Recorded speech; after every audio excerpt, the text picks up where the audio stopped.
Hello everybody, welcome to this follow-up video for Led Zeppelin Dos, second album from Led Zeppelin.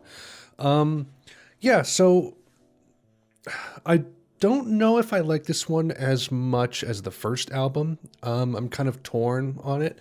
I haven't heard 3 yet. I'm about to record that now actually, so just for reference, I only have 1 and 2 to compare right now.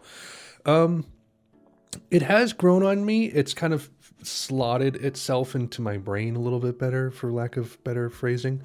Really interesting tracks on here. There's more. How did I say this in the Discord when I was talking about it?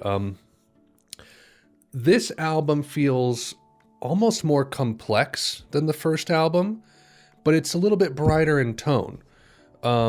So like this feels a little bit more commercial and maybe accessible just in tone, but the music is a little more like difficult to figure out. Like tracks like What Is and What Should Never Be, Lemon Song, Ramble On as well. They were just a little bit difficult to parse out on my first listen, and I kind of had to spend a little more time with it to sort of figure out how I felt about it.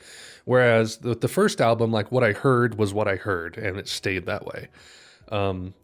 And people say that this is like their heaviest album. I don't know if I fully agree with that. I mean, I haven't heard what's coming later, so who knows.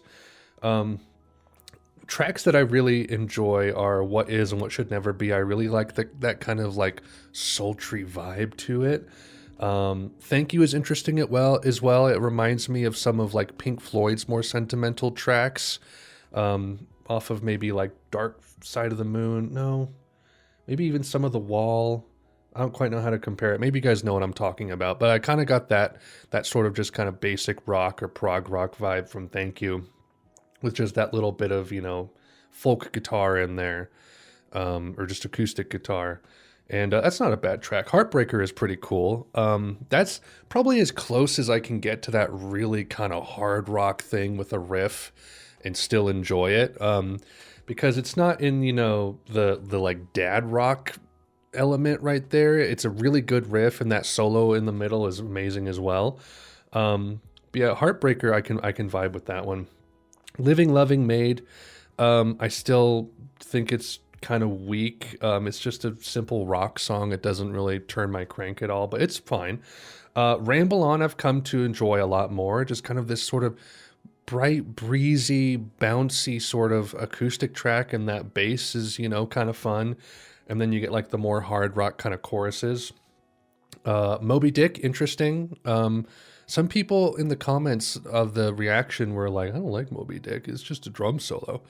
And it's like, well, I mean, if you don't like drum solos, fine. But I was impressed by it. I thought it was cool. I haven't come back to it much, though. It doesn't have much re-listenability for me.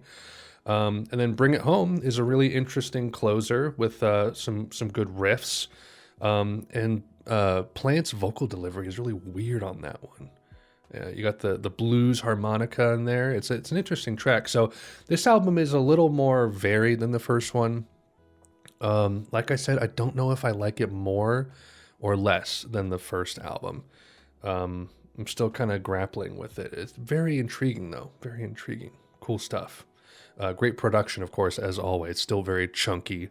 But there's more room for like the acoustic stuff to shine on this one. So anyway, that is my follow-up to Led Zeppelin 2. Thank you so much for watching.